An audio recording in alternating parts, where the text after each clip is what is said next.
आप कह रहे हैं कि हमने जो कहा वो किया, ऐसे में भाजपा का संकल्प पत्र बहुत अहम हो जाता है, क्योंकि जो आप कह रहे हो अगर आपकी सरकार बनती है तो उसका आंकलन करने की जरूरत है। इस दफा आपने कहा है कि यूनिफॉर्म सिविल कोड बनेगा। मैं जानना चाहता हूं कि जैसे आपने उत्तराखंड से स्टार्ट किया, आप स्टेट बाय स्टेट जाएंगे या अगर आपकी फिर से सरकार बनती है तो एक नेशनल प्रोजेक्ट के तौर पे पार्लियामेंट में एक बिल लेके आए? पहले एक बात समझ लीजिए, यूनिफॉर्म सिविल कोड बहुत बड़ा सामाजिक बदलाव है। जब संविधान की रचना हो रही थी, हमारे संविधान निर्माताओं ने इस पर डिटेल बहस की है और उस वक्त उन्होंने ये तो स्वीकारा कि देश के अंदर एक यूनिफॉर्म सिविल कोड होना चाहिए, परंतु उस वक्त उचित समय नहीं लगा।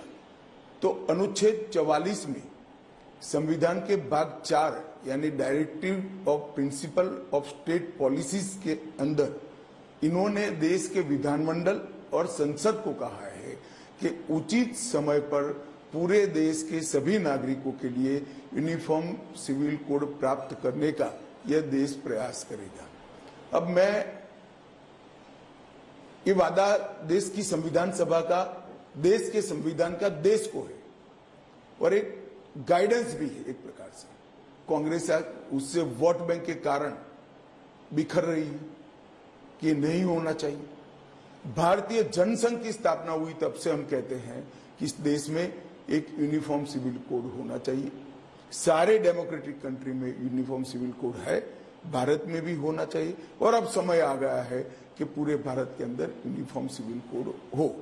दूसरा सवाल आपका कि कैसे होगा, अभी उत्तराखंड में भारतीय जनता पार्टी की सरकार ने यूनिफॉर्म सिविल कोड को इंट्रोड्यूस किया है।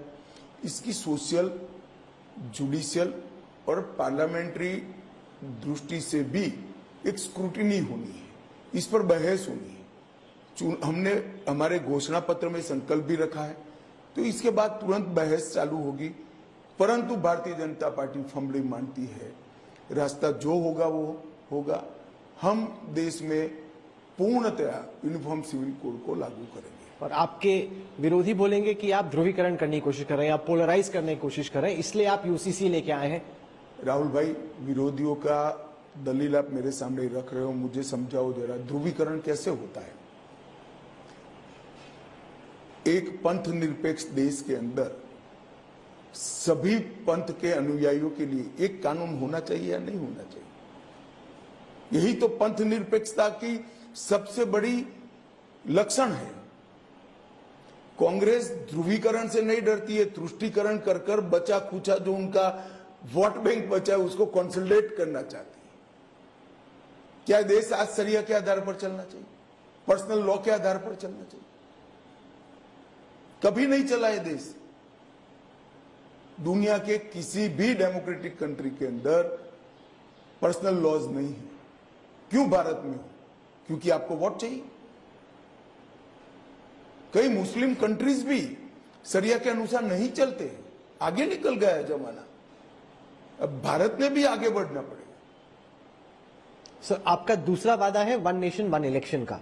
क्या यह माना जाए कि अगला जो लोकसभा चुनाव है 2029 का, वो वन नेशन वन इलेक्शन के साथ होगा? कि इंप्लीमेंट कैसे करेंगे इसको आप? देखिए, मैं आपको बताता हूं, वन नेशन वन इलेक्शन कोई नया विचार नहीं है। ये देश में 2 दशकों तक वन नेशन वन इलेक्शन चला है।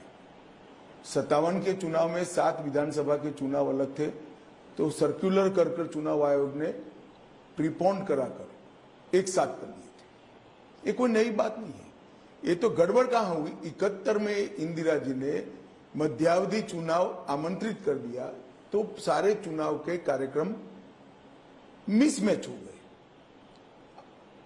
देश की जनता को तय करना है कि हम कह रहे हैं कि इस देश में सारी विधानसभाओं के और लोकसभा के चुनाव एक साथ होना चाहिए। मोदी जी की सरकार ने, भाजपा की सरकार ने एक कमेटी बनाई, तत्कालीन राष्ट्रपति हमारे भूतपूर्व राष्ट्रपति कोविंद साहब की अध्यक्षता में कमेटी ने रिपोर्ट दी। रिपोर्ट की सिफारिश है कि इस देश में वन नेशन वन इलेक्शन होना चाहिए। ढेर सारे लोगों से, पॉलिटिकल पार्टियों को कंसल्ट किया, लगभग 47 राजनीतिक दलों को कंसल्ट किया गया, सिर्फ 15 ने विरोध किया, 32 ने कहा कि करना चाहिए।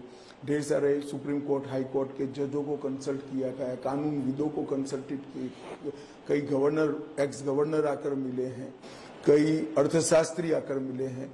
इन्होंने कहा है कि देश में एक इलेक्टोरल रोल होना चाहिए, एक साथ चुनाव होना चाहिए और चुनाव 5 साल होने के बाद बाकी के 5 साल देश के विकास में ही लगाना चाहिए। रोज चुनाव कर देश का फायदा नहीं पर है। आपके विरोधी कहेंगे कि आप चूंकि सेंट्रली पावरफुल हैं, क्योंकि आपका केंद्रीय नेतृत्व मजबूत है, इसलिए आप लोकल इलेक्शंस को भी नेशनलाइज करना चाहते हैं कि वो मोदी जी या जो भी सेंट्रल लीडरशिप है उसकी छत्रछाया में आप लोकल इश्यूज को भी एक कर लें।